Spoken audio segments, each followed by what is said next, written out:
Before the internet, cell phones, or even color television, there was Going to Blazes, a 1948 fire safety documentary that mixed real life drama with a dash of mid century charm. This week, we're talking about the fire safety advice given by the film, exploring how fire insurance came to be, and how it's all changed over the years. From vintage fire drills to modern coverage tips, we are fanning the flames of history to see what's changed, what hasn't, and how a 75-year-old short film still sparks smart conversations about fire safety and insurance today. You're listening to Real Stories, Real Problems with Rachael and Roxanne.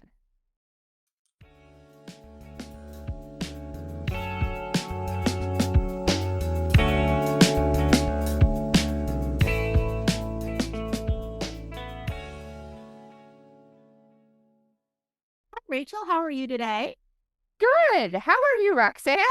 This was so much fun. It was so much fun to watch and laugh at and point at, and I'm really excited about this. This is the oldest documentary we've done. It is by mile.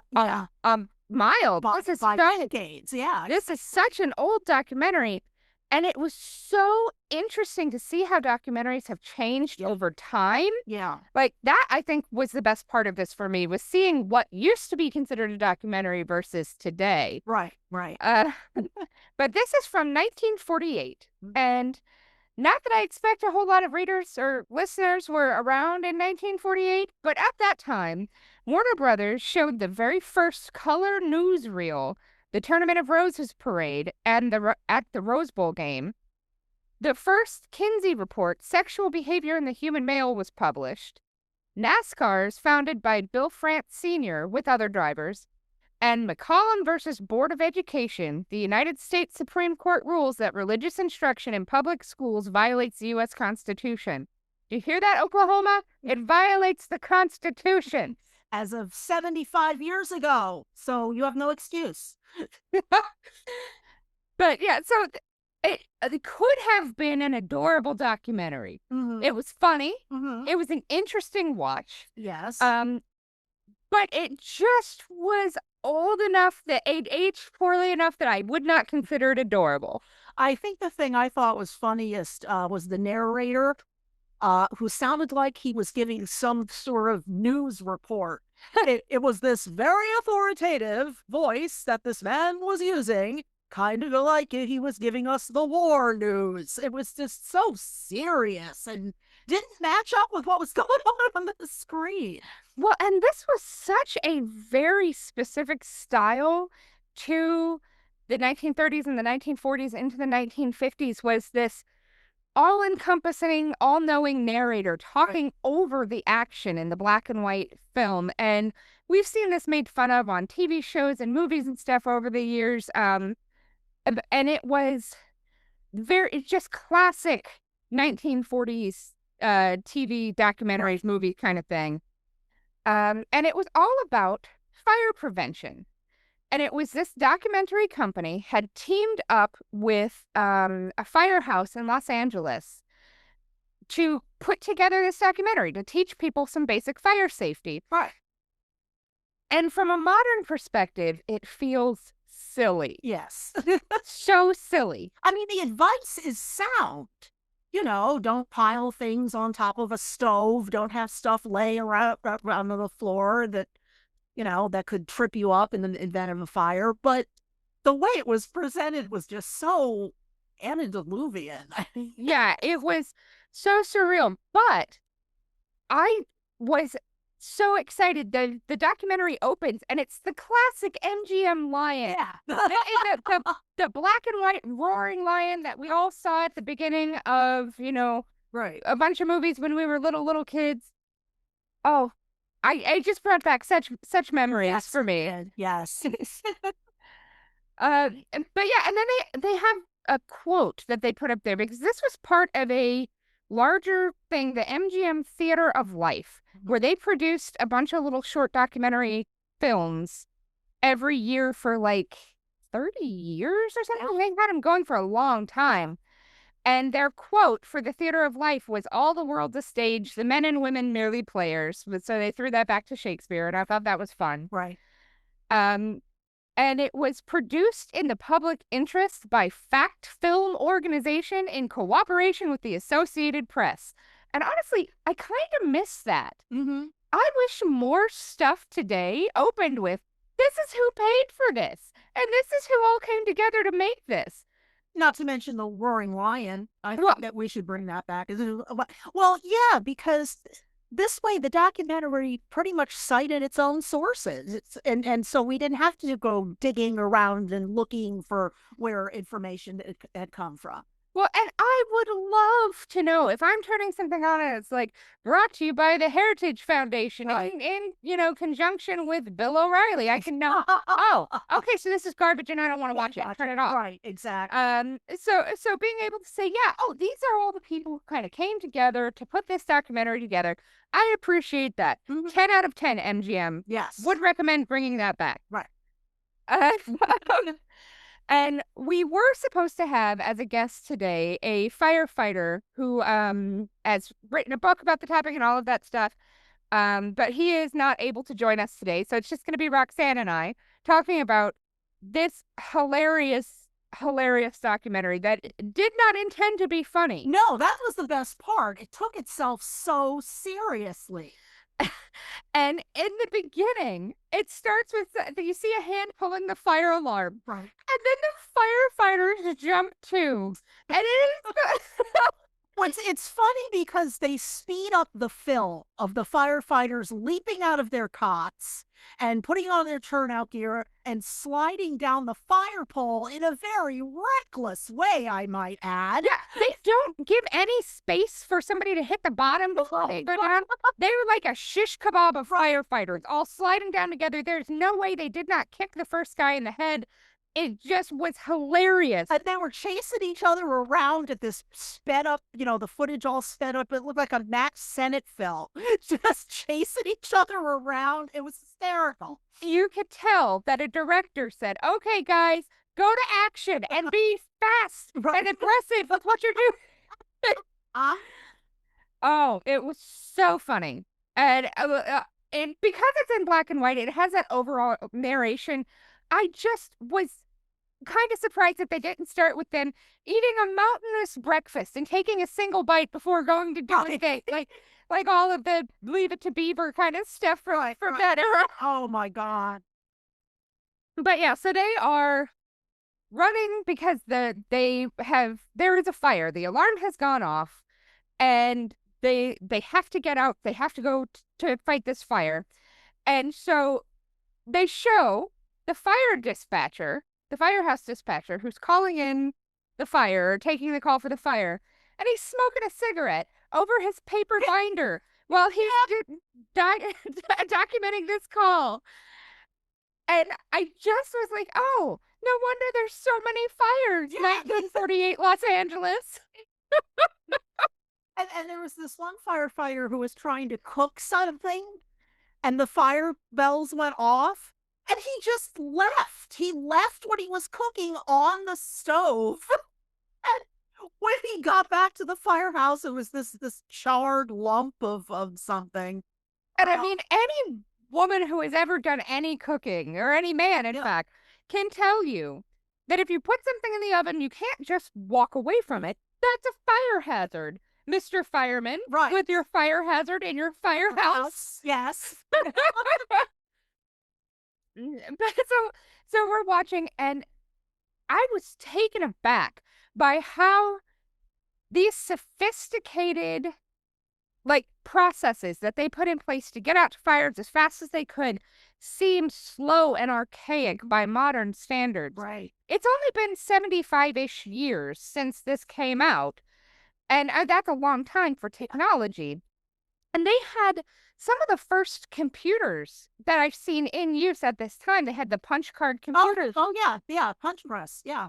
And so, but they had this enormous system where somebody had to call in, and this was at a time before people had house phones. Yeah.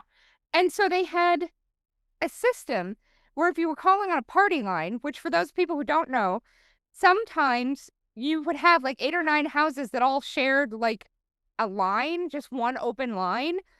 And so you would just be getting on the phone and somebody's talking to their girlfriend and somebody's calling their grandma and they're all on the same line. You have to be like, would y'all hang up so I can report a fire? Yeah. Yes. But they're showing kind of all of this stuff. We're watching the firefighters go to put out a fire, and then they come back to the firehouse and log the call by hand in their paper notebook for their records. And I just was shocked, even though I know they didn't have like computers and typewriters and that sort of thing for regular use at that point, that to see it in motion in an emergency situation. Well, the obviously ironic thing is, believe it or not, firehouses still to this day log their calls on a sheet of paper. They do. I've seen it. And then what they do is at the end of the month, they take that and they write up an incident report. So yeah, there still is this hard copy stuff that they do, but the rest of it was just so weird. Oh my God. And the movie states that there were 20,000 fires a year in Los Angeles, with 20,000 fires per week in the U.S. But the National Fire Incident Reporting System, the NFIRS, wasn't created until 1975, which was after the passage of the Federal Fire Prevention and Control Act of 1974.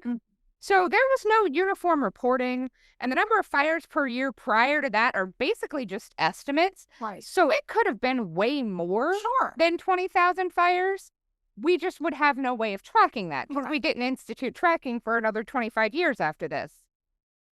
So yeah, they said that there was a fire every 75 seconds in the U.S., and given how much we watched them smoke, flame, and everything, color me shocked. We're surprised that the firehouse itself hasn't burned to the ground by this point. Yeah, it was just surreal. They're giving all of these statistics, very few of which can be confirmed with modern resources. But I'm sure this was the Associated Press. I am sure they tried their best to give as accurate as possible numbers, but we just have no way to confirm it one way or the other. Right. But they walked you through their whole state-of-the-art communication system. They had a telephone switchboard. They had to collect your address, and then they had a large map that they would go through a Rolodex and find your address, and then they would put the address into the system and plug it into the thing, and that grid would light up, so they would know where to go based on that map. Right. But then they just had to know from where they stood how to get to that grid on the map. Yeah, because exactly. There was no GPS in 1948. No. It reminded me very much of Mapsco. I don't know how many people remember Mapsco from the 80s and 90s. So I had one because I am directionally challenged, shall we say. And when I was learning to drive, it's a book, and it's close-in, zoomed-in maps of every area in a state or in a, 300-mile radius or whatever it was. And you know, okay, so I am in Podunkville, Texas, and I'm on this street. So then you go find that in the index, and you flip over, and it'll give you the close-up map of that area so that you can navigate without having to sort it all out on a huge atlas. That would have been a godsend for me. Absolutely. Oh, it was amazing. I loved it. It was before GPS. Right. And I was driving and stuff right about the time GPS was coming online. I got my license, and a bunch of my friends got their license, and the people who had money, who had $1,000 to spend on a GPS unit, because they were expensive back in the day. Right. It wasn't quite sure how to indicate to you where you were supposed to be. And so if you were driving on a road that it didn't acknowledge because it didn't link up, and it showed you driving through a field, it made mooing sounds like you were hitting cows driving through this thing. I must have this. Oh my God. If you can find a GPS from 1999 or 2000, you can have it. Oh, wow. That's great. Yeah, it was crazy. And then this was farther back even than that. So they essentially had their giant atlas map, and it lit up the squares like a Mapsco kind of, where it broke it down into the smaller portions so that you could figure out how to get where you were going. And they said all over Los Angeles. I don't know if they had them anywhere else because this documentary was focused on Los Angeles, but they had phone lines that were placed in certain areas, like so many miles apart, so that if you had to get to it and report a fire, they could track it back to that phone location. Mm-hmm. But I don't know if they would have had that in like Kansas or Delaware or in the middle of like the prairies and whatnot. No, there's like one phone per town. It's in the drugstore. It's the pay phone where you can get your sodas and everything. Yeah. yeah. So watching them fight fires at a time where logistically, I don't know how I would have known there was a fire. Like, I guess if you just see it, you call it in, you know? yes. And when I think about how quickly we do things today Mm-hmm.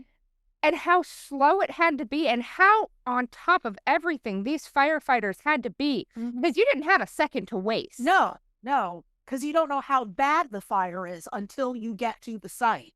And you know it's going to take you 3 or 4 minutes to find the address and get everything and get in the truck before you're even on your way to fight this fire. Exactly. And so they were dealing with this in a way that I felt both very privileged to live in a modern world where we don't need to deal with that system anymore, but also like a little bit amazed at the ingenuity that they put into, we're going to solve this problem by God, and they did. Yeah. And it was the most advanced technology they had at the time, and they were doing amazing work with it. So I was very impressed by that. Absolutely. Absolutely. And the quotes from the narrator were just so cute and silly and just reminiscent of what you think of when you think 1940s, 1950s TV. America is the land of plenty. Right. Plenty of fires. And I also could not help but notice that the documentary they were all white people. There was not a single person of color. They were all white people, about 98% white men. Right, right. The few women that they showed, they were not in a flattering light. No. So, do tell us then, Rachel, about the overwhelming misogyny of this documentary. So they approached this in a way that when they were talking to the firefighters, they at one point after they'd shown them taking on these fires and like doing crazy things that I don't know if they do anymore. And I'm kind of sad our firefighter friend was not able to talk to us. I had some questions. But like at one point they're showing the firefighters and they're like, we don't fight fires from the sidewalk anymore. We go inside. And this firefighter axes his way through a window and slides his feet first. You're not supposed to axe out the window because the fire will then go out that way and hit you. So but I somehow don't anticipate that firefighters are like, yeah, let me slide into this like the curly slide at the McDonald's Playland. Right. That felt weird and wrong. It was wrong. It was weird and wrong. Absolutely. They don't do that. But when they were talking to the women, they were going through and kind of walking through houses and showing you places where you might have fire hazards. Right. And their approach was, aren't women stupid? Shouldn't women not have access to fire and electricity? Because they're just burning everything down. And they're showing a woman hanging wet laundry on electrical extension cords that are plugged in. And they're showing outlets that are plugged in with 15 things into one single wall outlet. And they're like going through this woman, the firefighter's like, please, can we throw away these old newspapers? They're a fire hazard. And she's like, no, I might read them again. Yeah. She's apparently a hoarder. I don't know. And so they just go out of their way to make it clear that they are blaming women for most of the house fires that they are dealing with. And I'm not going to say women didn't cause house fires. Like you're cooking, you're doing the things, you're using electricity, and at a time when we didn't have surge protectors, so we didn't have. Obviously, women are going to contribute to this. The electrical cords were covered in cloth. I don't know who thought that was a good idea. But the vast majority of fires at this point would have been caused by a combination of smoking, fireplaces, and like shoddy cooking equipment. Unattended cooking. Yeah. And that's not gender specific. No, in 1948, obviously, women cooked. But men smoked all the time. And yes, smoking in bed. Both my parents smoked in bed. Oh, my parents smoked everywhere, in the car, in bed, in the house. They had ashtrays everywhere. There'd be a surface. Oh, I know. It was disgusting. And my parents have tried to give up smoking several times. At this point, I don't know if they've picked it back up again or not, or what's going on with them there. But smoking was just what you did. Everybody, children smoked. Doctors would smoke while they're examining you. My mom told me this about her doctor in the 60s and the 70s. He would be examining her, listening to her heart and everything, and he's puffing away on a cigarette. I mean, God. Your mechanic would have a cigarette in his mouth as he's leaning over your engine, like dropping ash into the oil and stuff. Very flammable oil. And it was everywhere. And in fact, if you go back and you look into cases of spontaneous human combustion, when I was a kid, and I'm sure like before that point, there were whole books of like mysteries of the universe that talked about spontaneous human combustion. And it's this weird thing that sometimes people will just catch on fire and you don't know why. Well, when smoking mostly went away, that doesn't happen anymore. Who would have fucking thought? Yeah. That falling asleep with a cigarette in your hand would light your ass on fire. Oh. Like, the misogyny was real. Now that was my favorite part when the firefighter saw the pantyhose draped over the extension cord. The narrator says, "Sometimes I wonder if women understand electricity," and that's when you and I looked at each other and lost it. Lost it. Yeah, it was kind of nuts. This whole documentary, and like. When they're breaking things down and they're showing, they're giving a lot of quotes, a lot of statistics. Americans own more homes than any other people on Earth, and Americans burn them down faster than any other nation on Earth. 350,000 homes per year burned down in 1948, according to the documentary, or I guess 1947, because they would have been filming it the year before. Right. As they're going through and they're talking about all of these things, they say that matches and smoking cause 30% of all fires, according to the documentary, and that equates to $200 million in damages each year. 200 million damages each year, which is the equivalent of, let's see, that's hundreds, that's thousands, that's millions. Yes. So almost $3 billion. Just shy of $3 billion in 2025 dollars, according to the inflation calculator. Which is an invaluable tool. We use it every week. We do. And so this was causing so much damage. The cost to repair this was astronomical. And I understand that from our modern approach, this seems silly and antiquated. Nobody is overloading an outlet anymore. Surge protectors are very easy to get, and nobody is hanging clothes on an electric line, and people generally don't smoke anymore. I was just going to ask that, considering that there are so many fewer smokers now than in 1948. I wonder if 30% of house fires are still caused by smoking. I'm going to say no from a fire insurance perspective, from a homeowner's insurance perspective. There's actually you can track in the 80s and into the 90s, you can see a drop in the number of house fires and the reduction in home insurance costs, or I guess not a reduction, a slowing of the increase of homeowners insurance costs, because it never goes down. Oh, no. But the number of fires dropped significantly as people quit smoking, and you didn't have lighters and matches and stuff everywhere. Kids didn't have access to that stuff while you were out of the house. So like when we're looking at this, the dollar damages that this causes, it is so much damage, so much expense. The cost of repairing this would have been astronomical. And this was like fire departments and stuff were real and existed, but they weren't necessarily everywhere, and they were being put in place across the country.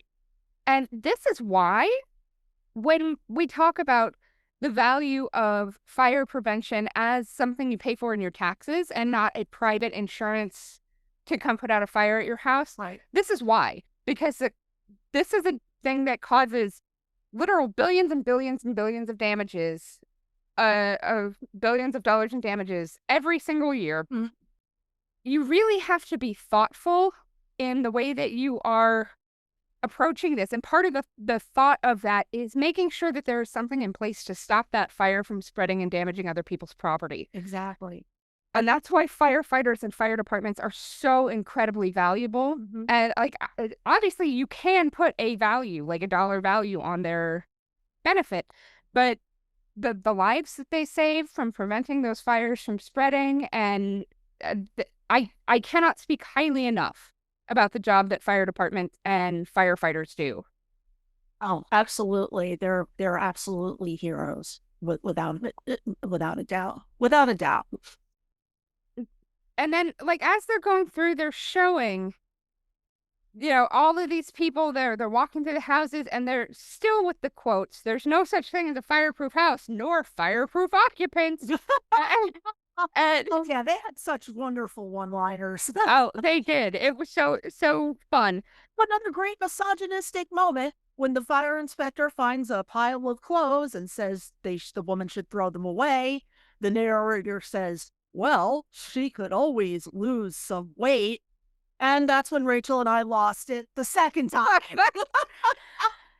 Yeah, they're leaning on, you can't keep flammable things around just forever just because you think they might have value or you might use them again someday.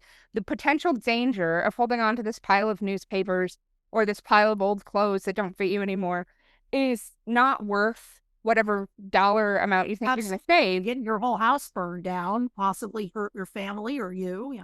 But I don't know about you, but everybody that I know, relatives and extended family friends and stuff who are hoarding that kind of shit, all men. Mhm. So they're like, lady, you gotta throw away the old clothes. You're not gonna lose weight to fit into them again. And I'm like, this is all right. That's great. Men do this too, Yeah, but yeah. all right. I will admit to having several very nice dresses and nice suits in my smaller size, and I'm not throwing them away because I like them and it motivates me. But if a fireman came and said, "This is going to kill you," then adios muchacha. Just like give him the clothes and. Yeah. And as they're going through, like, we're seeing how they're interacting with the people and how they're interacting with each other in the firehouse.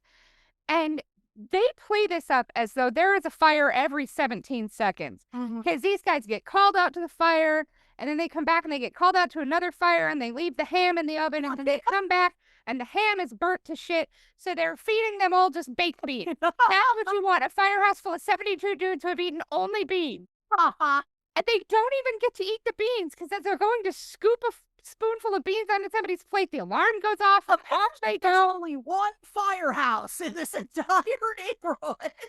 So, like, they're really playing up that these men don't even eat. No, They're just taking care of your fire needs, for your fire needs. your fire related shenanigans. That's what they're dealing with. Here to meet all of your fire needs.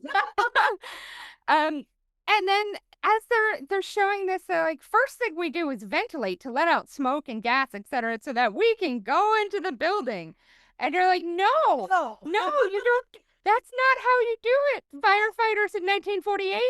And they don't immediately jump to the axe. That the axe is like they try not to use the axe just because of the safety issues. Firemen don't want to destroy any more of your house than the fire is already destroying it. Yeah. And like they're going through and they're showing like you can't run an extension cord under the rug because if the coating Mhm. tears or pulls or whatever, it can cause that rug to catch fire. And we understand that today. Like looking at this seems silly. But I'm wondering how many people didn't understand that in 1948. People had a lot less education than we do now, and there was a lot less regulation and selling of products that were designed to help prevent this sort of thing.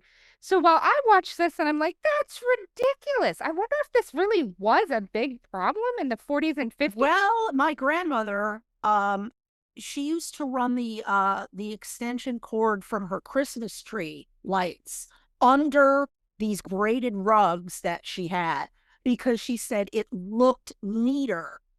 So I can imagine somebody who wouldn't put two and two together. It's entirely possible. Yeah. Yeah. And also over time we tend to in every aspect of knowledge and information, we're building on the knowledge of the people who came before. So we understand what has gone on and things are new and we're building on that and it gets faster and more efficient. Like somebody sitting down to play the piano today who has really practiced could probably play rings around Mozart. Yeah. He was a genius at his time. Yeah. But 5-year-old kids, 6-year-old kids are being taught Mozart on the piano. So they, when you take somebody who started at 5 and now they're 22, they could probably outplay Mozart. And I feel like this is the same concept of they didn't understand maybe fire safety the way that we do. And we're building on the lessons that they learned. And well, not to mention, I mean, any Tom, Dick, and Harry could go to a YouTube video for fire prevention. It's really easy. The information's right there in front of us, and you could go nuts watching fire prevention videos on YouTube. It's all there. 1948, there was no YouTube. Yeah.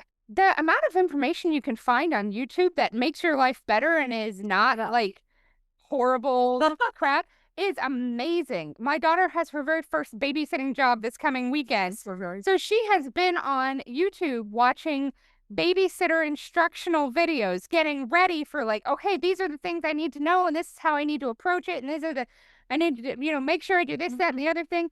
You couldn't do that. I watched the horrible stuff. I'm sorry, that's me. I watch the horrible stuff. You're the one keeping all of that horrible shit on your desk. That's right. It's not. It's my favor for the masses. So yeah, there's got to be something about because we just have access to more information, and we are generally as a people better educated, and we are generally like we have access to better products that are made with fire prevention in mind. Sure. I feel like it seems quaint to us, but at the time, this may have been cutting edge information. It could have been. And I know that even as a kid, I understood safety things my parents didn't. Right. Because I learned it in school. Sure. And so my daughter has things that she comes home from school, like safety things. It's almost always how to avoid a gun situation and not fire, because God knows. But I'm sure that this is the kind of thing where they were showing this documentary in schools and the little kids were going home to their parents and being like, you can't put that cord under the rug, Mom. Mm-hmm. So I'm sure that there has to be something like that. So I was delighted. A couple of years ago, I was teaching a class and there was a fire alarm. And I had been waiting for this for decades, for the chance to say, okay, everybody form an orderly single line in the back of the room and proceed calmly to the exits. I was like, because that's what you always heard, and it was just take all your crap with you. And yeah, that's what they do. Well, and we also have a lot more fire alarms and fire practice situations today than they did. When I worked in a little suburb north of New York City for a couple years. And the fire alarm went off every week, pretty much. Like, for whatever reason, I don't know what was going on, if they were testing it or if it was being activated on accident.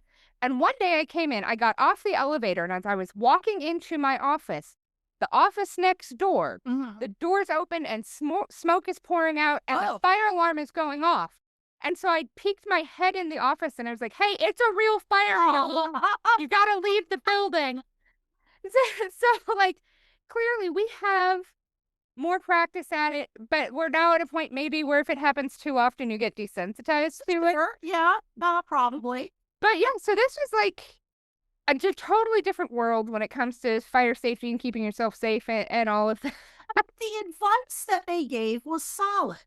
I just wish they had presented it in a non-misogynistic way. Yeah, and I mean, clearly this was going to be written by men, For filmed men. by Right, men, right. for men. That's right. And there's always been this expectation that women can watch something that talks down to them or does not address them as a like solid, adult person who is capable of making decisions and still walk away from that having taken from it what you should. Right. And men are not always necessarily capable of the opposite. Mm-hmm. Men tend to, not all men, obviously, but men as a, group Right. are more likely to bristle or balk at something that is addressed towards women that does not call them out as a gender. Uh-huh. And so I could see why if they were like, ladies, here's how we prevent fire, men would just be like, well, that's how ladies prevent fire. Yeah. Especially in 1948. Yeah, exactly. It's like they're like house fires, cooking fires, go away. Let me crash my cars. And like, Yeah, so it was just a very different world. And I mean, we even today, the internet lets us learn things that even firefighters don't know. Have I told you about the fire in this house? no, no tell. So we're sitting in my house. Roxanne and I are sitting here, Yes. and a couple of years ago, we had a friend who'd been staying with us for a little bit, and they moved out, and it ended badly. And as they moved all of their stuff out, the entire downstairs is empty of furniture. And my husband and my daughter and I go downstairs, and it just reeks of raw fish. Ew. It just, you can smell like raw fish, like you're standing in a fish counter. The smell, though. And we're looking around and we're like, did she put like sardines in the heating vent? And then I stopped and I said, wait a minute. I read about this. If you can smell raw fish, that sometimes means that there's an electrical fire getting started in your wall.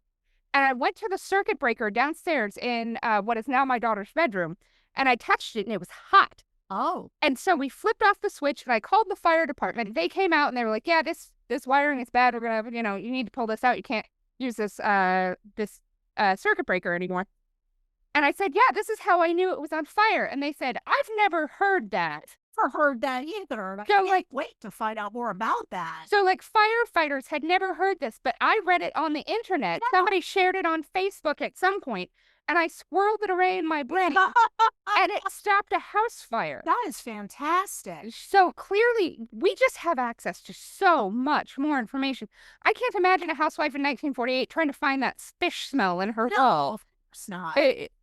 She never would have figured that out. And products by nature are more safe now than they were in 1948. I mean, we have fail safes and like if an appliance overheats, it shuts itself off. You don't have to worry about it, catching on fire. Oh, and the cook time feature on the oven is my favorite thing ever. You put in something, like you're throwing a lasagna in for 90 minutes, you push the button and the timer sets for 90 minutes. And at that 90-minute mark, it turns itself off.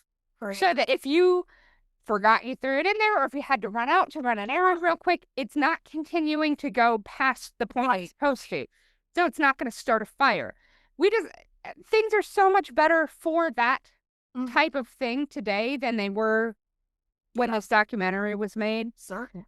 And they even get into it with like the schools. They go to a school that has been caught on fire, and they share the statistic 2,600 public school fires in a year, according to the documentary at this point in time.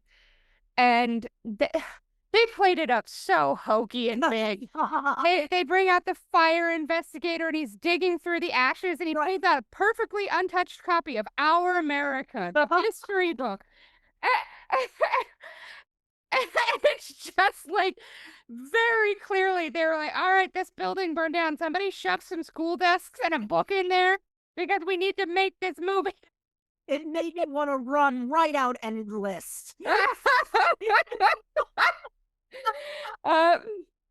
so my father used to say, if my dad and I were watching a war movie and, the end, and then there's drums and trumpets, and my dad makes me want to run right out and re-enlist.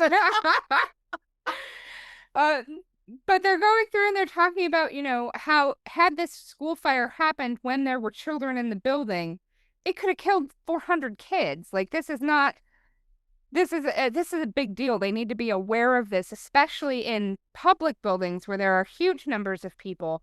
You need to be even more aware than just in a single household. And they're using all of the fun quotes. We never know where a fire will strike next. We just know there will be one. And 8 times out of 10, the fire can be traced to carelessness. And then for because they needed to be upsetting. I don't know why else they would have done this. They go to a pet shop that has burned down, and they're pulling dead fish and birds. Oh, that's out of the rubble. Yeah, out of the rubble, and they're showing them to the camera like, "Look at these dead fish and birds. You sad? Don't be a fire silly. Don't cause fires because it'll kill your fish and your birds." Oh my god, that made me have nightmares. That was like, Yeah, and so they like, while this is clearly an accurate documentary, the information they're giving is good and solid and all that, it is clearly scripted. right. And I don't know if the average person watching this as a newsreel before a movie in the theater or watching this as a film trip in school necessarily would have pegged that this was scripted or would have cared that it was scripted. Everything was like that in 1948. All documentaries had that Cecil B. DeMille production value. Yeah. Yeah, so they just had a few of those moments with the history book pulled out of the rubble and the fish pulled out of the Yeah. where you're just like, oh my gosh, you didn't need to go that far, sir. I could have watched another 20 minutes of those firefighters racing around their bunks and sliding down the fire pole in a dangerous way. Well, and do you remember they showed some of the firefighters were sitting like on a bench outside the firehouse or like in the part of the firehouse where the fire trucks can be parked in. Bay. Yeah. Yeah, in the bay. And it's a little kid driving his like fake fire truck. And the thing the narrator says, there are many people who love firefighters. And then his dad comes up and glares at the firefighter like, but many people don't. They think that we are wasting our time and resources. Oh my God. And I'm like, who is sitting around being like, who's thinking that exactly? You know, what this town needs is less firefighters. I mean, who does that? like every other government entity, whether it's police or the tax office or any other government entity, I can understand, even if I don't necessarily agree with the people who don't like that function, I can understand why. Because it's so difficult to get a hold of somebody and they took the money from taxes and now they owe it to you, but you can't get it back. Right. Or because you've watched the police, kill unarmed Black people on TV, or because, the police pulled you over and gave you a ticket when you weren't speeding, or like whatever the whole deal was. I can see where some people might hate those government employees.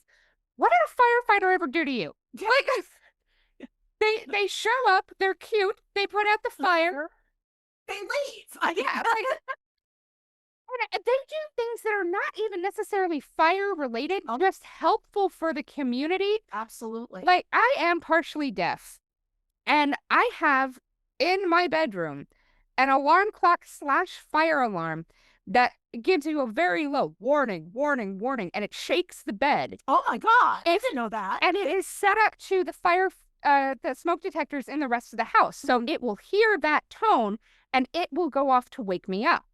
That's amazing. The fire department came, 6 firefighters in the big red truck came and brought my little tiny, bed fire shaky alarm. They installed it and made sure it worked. They didn't just hand it to me and be like, here you go. And they came out and they checked all of the smoke alarms while they were doing this. And they were just like, can you hear this when they're pushing the smoke alarm? And I laughed. I was like, no, but I can tell that you're doing something loud because the dog is freaking out. But yeah, so they came out, they set me up so that I can prevent death and property destruction in the future just because I called them and I was like, hey. That's a brilliant idea because so many elderly people are even more hard of hearing than you are, Yeah. It's... The first thing I did was I called my grandparents and my parents and I was like, you guys need to call your local fire department and you need to see if they will put this in your house for you because I know that they are both in situations where they would benefit Did you have from to this. pay for that? No, Oh, wow. it was completely free. I thought I was going to buy one from them. Right. They just brought it out for free, put it in my house. It is a fire prevention tool.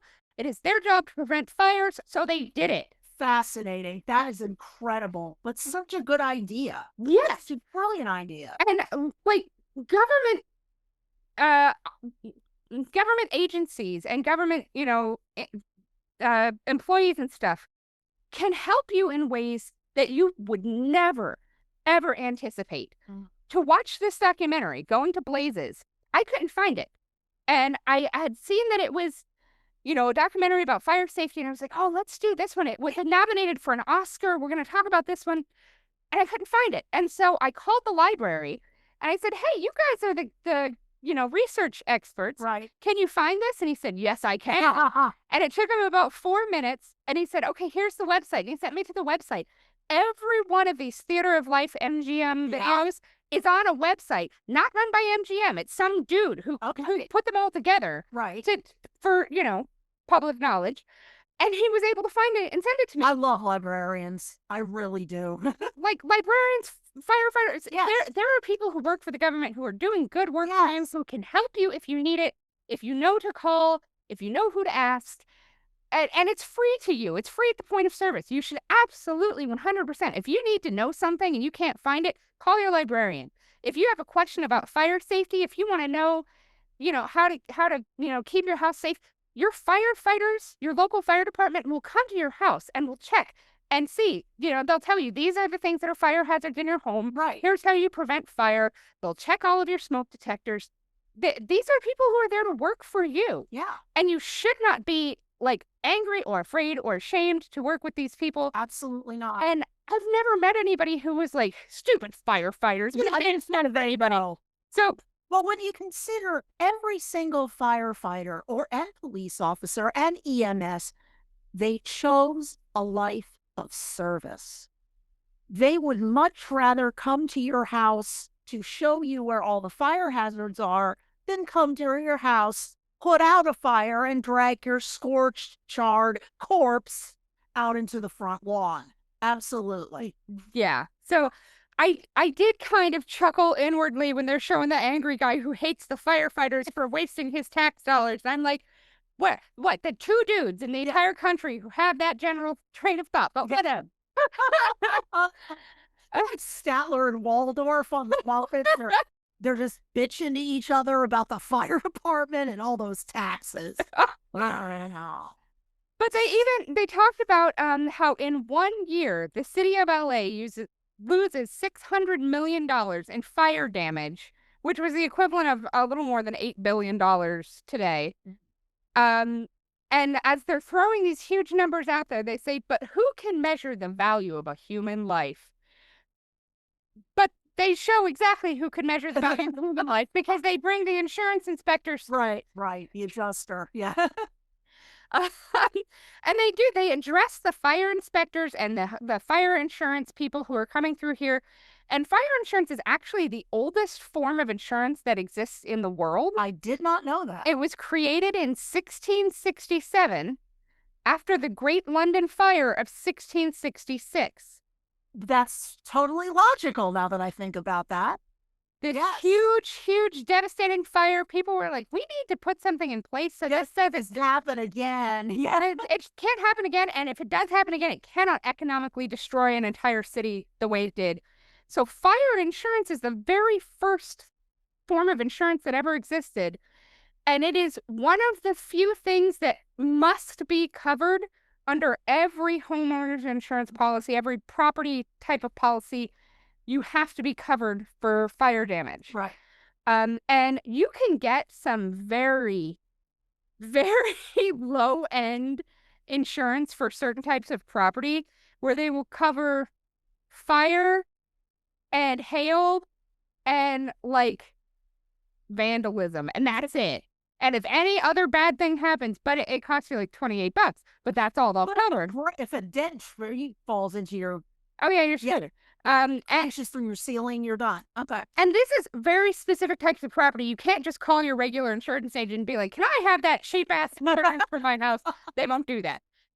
But there are some very like cheap, low-end insurance policies that literally that's just what they cover is essentially fire damage, fire and lightning and hail and maybe vandalism. Okay. So like this is the oldest type of insurance in the world. At any point in 1947, 1948, if you had a fire, they were sending somebody out to your house to deal with your fire insurance and help you figure out what you were owed and what caused the damage and all of that.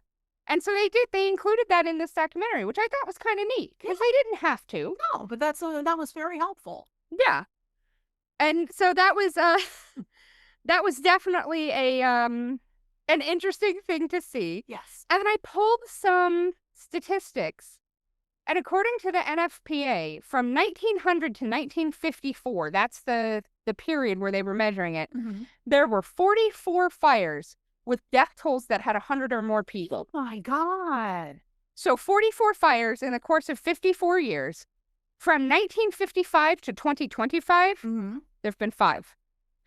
So the steps that we are taking to prevent fire, to keep people safe, are working. Clearly, yeah. But yeah, the 5 that have happened since 1955, a restaurant fire in Southgate, Kentucky in 1977, the Oklahoma City office bombing in 1995. Yeah. The Florida in-flight fire of 1996. But yeah, the Florida in-flight fire, that was clearly on a plane. Yeah. And so there was limited... there's limited places to go if you're in flight. Yeah. The World Trade Center attack in 2001. Sure. And there was a nightclub fire in Rhode Island in 2003. Okay. So of the big 5 huge fires that killed 100 or more people, 2 of them were terrorist attacks. Right. And one of them happened in a plane where you really can't put out that fire. Exactly. And so really there have been 2 random fires that have killed 100 or more people in 75 years? 70 years? So yeah, there's been just tremendous improvement in fire safety, and we are seeing so much less property damage, so many fewer deaths because we have taken these steps. Investing in prevention is probably the best thing that we can do as a society. Sure, yeah. Both on a financial level and a personal safety level. But thanks for listening to Real Stories, Real Problems with your hosts, Rachael and Roxanne. We hope you enjoyed our deep dive into fire safety and going to blazes. Join us again next week for a glimpse into another financial problem and a documentary all about it. If you enjoyed our show today, please remember to like, subscribe, and leave us a review on your podcast app. Thanks for listening. See you again next week. Bye for now.